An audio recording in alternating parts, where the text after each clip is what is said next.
In the summer of 1990, a man walked into a college town and killed 5 students in the dead of night. He had a very specific goal: to kill and to become famous. He wanted his name to be remembered, and he wanted the same level of notoriety as Ted Bundy. What he did would send the city of Gainesville, Florida into a state of shock and proved just how dangerous the glorification of killers can be.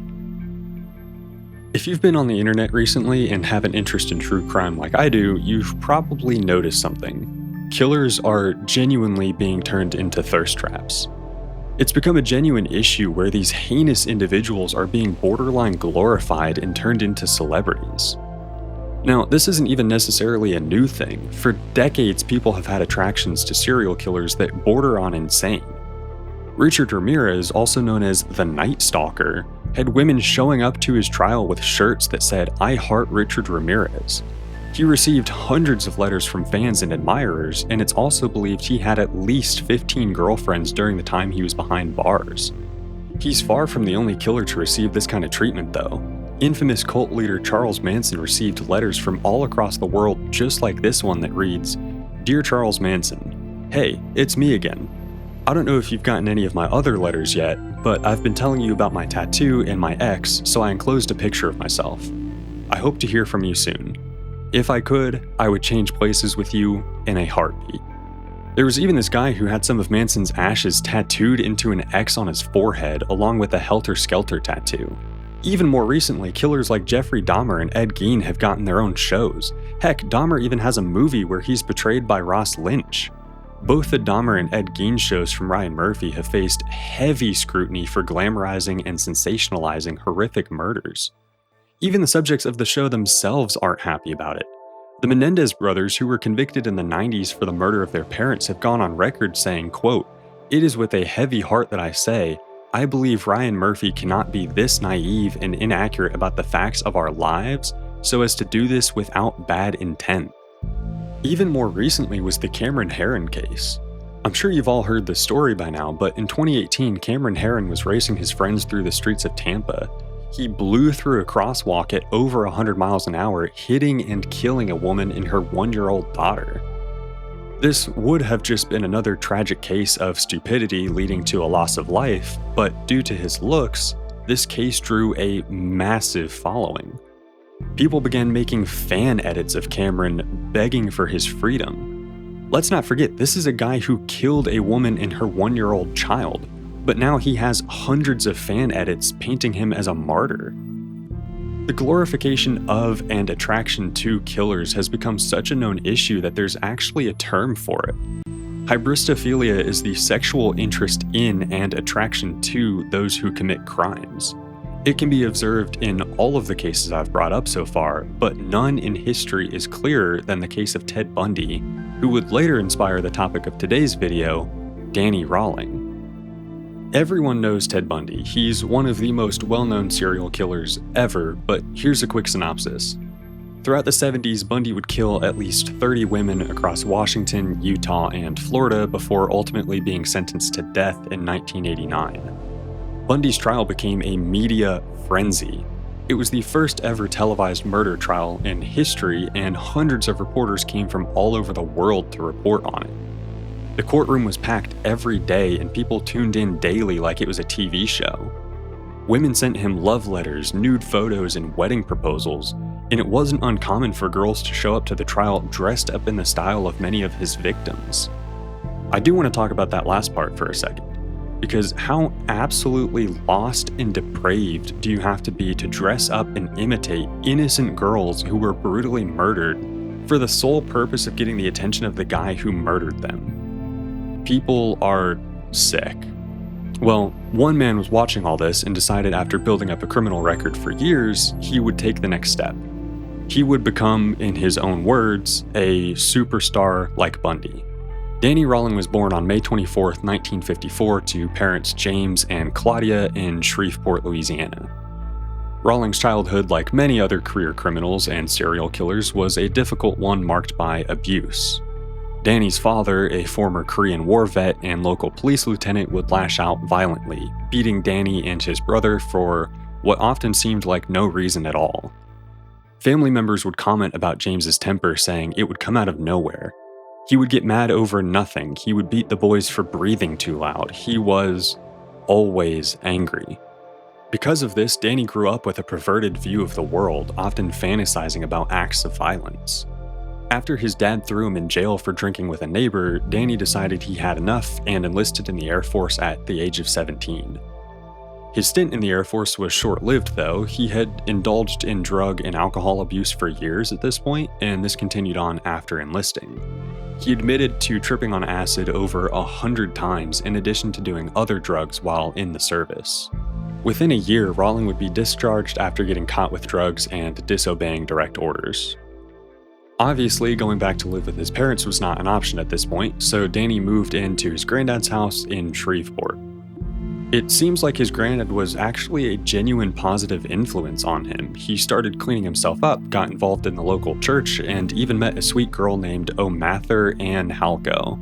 That is a absolutely brutal name, by the way. Before long, he and Anne were married and had a kid on the way. Now, in an ideal world, this would have been where the story ended. A kid who went through severe child abuse, grew up, found compassion from his granddad, joined a church, and then started a family. But this is not the direction our story goes. Danny Rawling chose a very different path. And I do want to emphasize that he chose this path. A lot of true crime media, especially nowadays, seems to take the angle that these killers were almost predestined for evil because of their childhoods. Now, there is a very direct link between childhood abuse and violent tendencies later in life. That's a proven fact. But I think there needs to be some level of personal accountability for the person who actually pulls the trigger.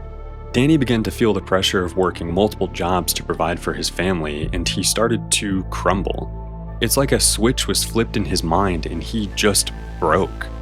He fell back into his old habits of drug and alcohol abuse, left his church, and started being abusive towards his wife, threatening her life on multiple occasions.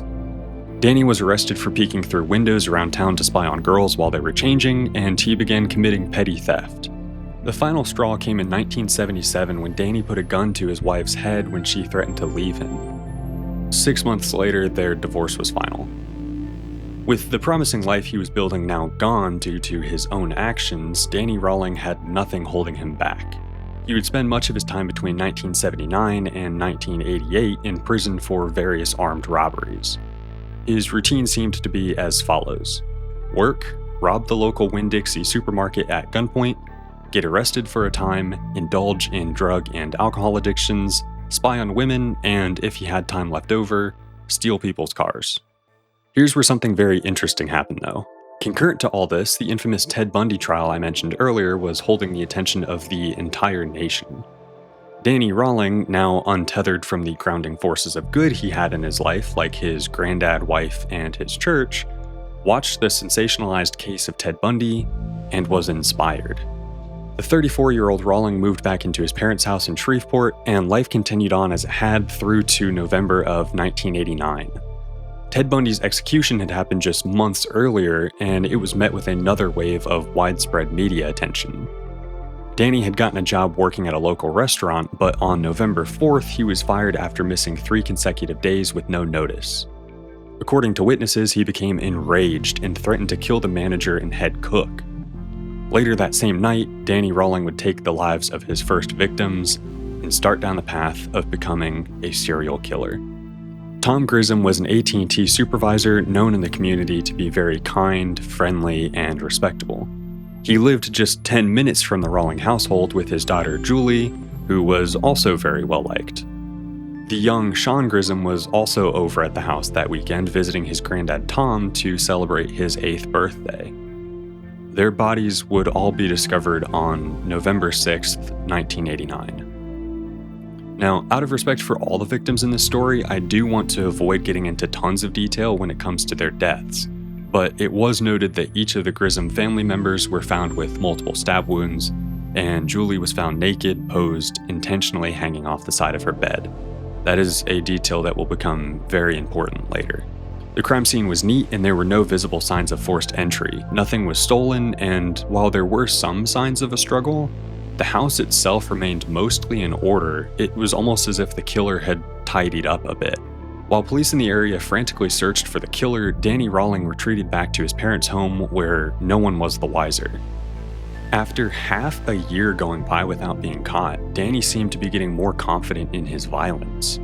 During a fight with his dad in May of 1990, Danny shot his dad in the face before fleeing the scene. He hopped on a Greyhound bus down to Florida where he would plan his next move. He ended up in Gainesville, Florida, where he would buy a tent and set up camp in the woods. If he was going to become like Bundy, the University of Florida was where he was going to do it. On August 24, 1990, Danny Rawling would break into the apartment of freshmen Sonia Larson and Christina Powell. It was their first night staying in their brand new apartment. Ray Barber, a local police officer, would discover their bodies on Sunday, August 26th after Sonia's concerned parents visited her apartment and got no answer. Ray would meet Sonia's parents at the apartment along with a maintenance worker who accompanied him into the girl's apartment.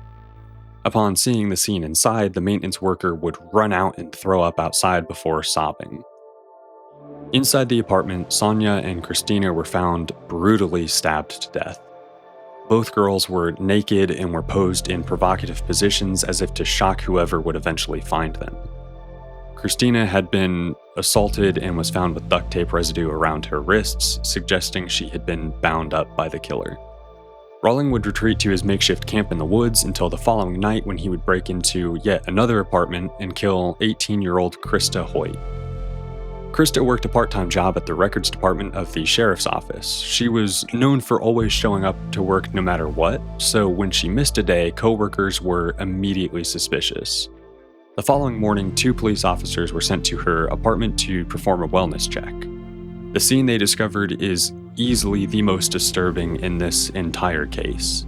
Like with the other victims, Krista had been stripped of her clothes, assaulted, stabbed, bound, and posed in a provocative manner.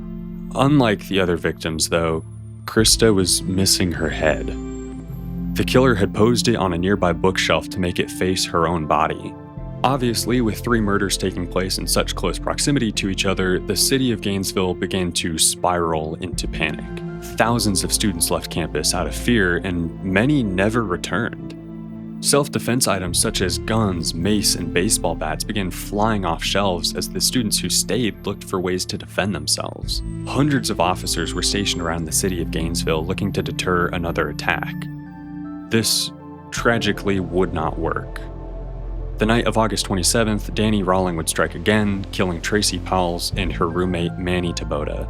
Now, initially when researching for this video, I thought maybe the two were dating, but this wasn't the case. Tracy and Manny were just really close friends who had known each other for years. Something about this next part is honestly just so sad to me. But when everything about the previous killings had come out, Manny told Tracy not to worry because he would keep her safe. Their bodies would be discovered the following morning. The scene matched all the other killings. Tracy had been stripped, assaulted, bound, stabbed to death, and posed, but notably Manny had not been stripped or posed. He was just left to die in his room fully clothed and unmoved. With 5 now dead in just a matter of days, police were desperate for any information that would lead them to the killer. The city of Gainesville had honestly descended into a state of chaos. Phone lines throughout the town were jammed as students and parents tried to call each other, and groups of students that remained on campus started banding together to sleep 10 to 12 people in an apartment. They'd take shifts staying awake throughout the night for protection. Throughout the next month, Gainesville police had put together a task force to compare similar crimes. It was really only a matter of time until Shreveport police got in contact to discuss their 1989 murder case with some striking similarities. The detail that really raised red flags was the fact that the killer in both cases positioned the women in shocking positions. Danny Rawling was conveniently already in jail for robbing yet another Winn-Dixie supermarket, and all the pieces started to fall into place. Things really clicked when the police started going through evidence found at Rawling's campsite. Amongst other criminal paraphernalia, they found a cassette tape recorded the night of the first murders where Danny Rawling said, quote, "Well, I'm gonna sign off for a little bit. I got something I gotta do." Rawling would be convicted of his crimes and sentenced to the death penalty. This case is tragic enough as is, but part of what makes it extra disgusting to me is Danny Rawling's stated obsession with Ted Bundy. He watched Bundy's trial and execution, he saw the attention he got, and he wanted some of it for himself. This is why I think the glorification of serial killers is legitimately dangerous. Rawling took obvious inspiration from Bundy and tried to emulate his crimes, even down to the killing of young girls at a Florida college. A country that glorifies and turns killers into celebrities is a country that is encouraging more tragedy in the future. Now, I do want to be clear, I am in no way saying true crime is bad. Quite the opposite, I think it's actually very important, and I myself am fascinated by it. We can use true crime to inform and educate, but there's a very fine line that often gets crossed between educating and sensationalizing. If there is one good thing to come from this case, it's that the people of Gainesville refused to focus and fascinate on the killer.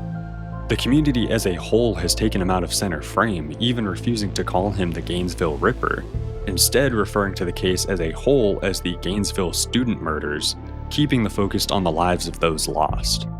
The University of Florida even established a plaque on campus with the names of the victims, and a mural is maintained off campus. What do y'all think about this case? Has the glorification and sensationalization of killers gone too far in the modern day? I'm actually really interested in hearing what y'all have to say. But with all that said, thanks for watching. Be safe out there, go hug someone, and I'll see y'all in the next one.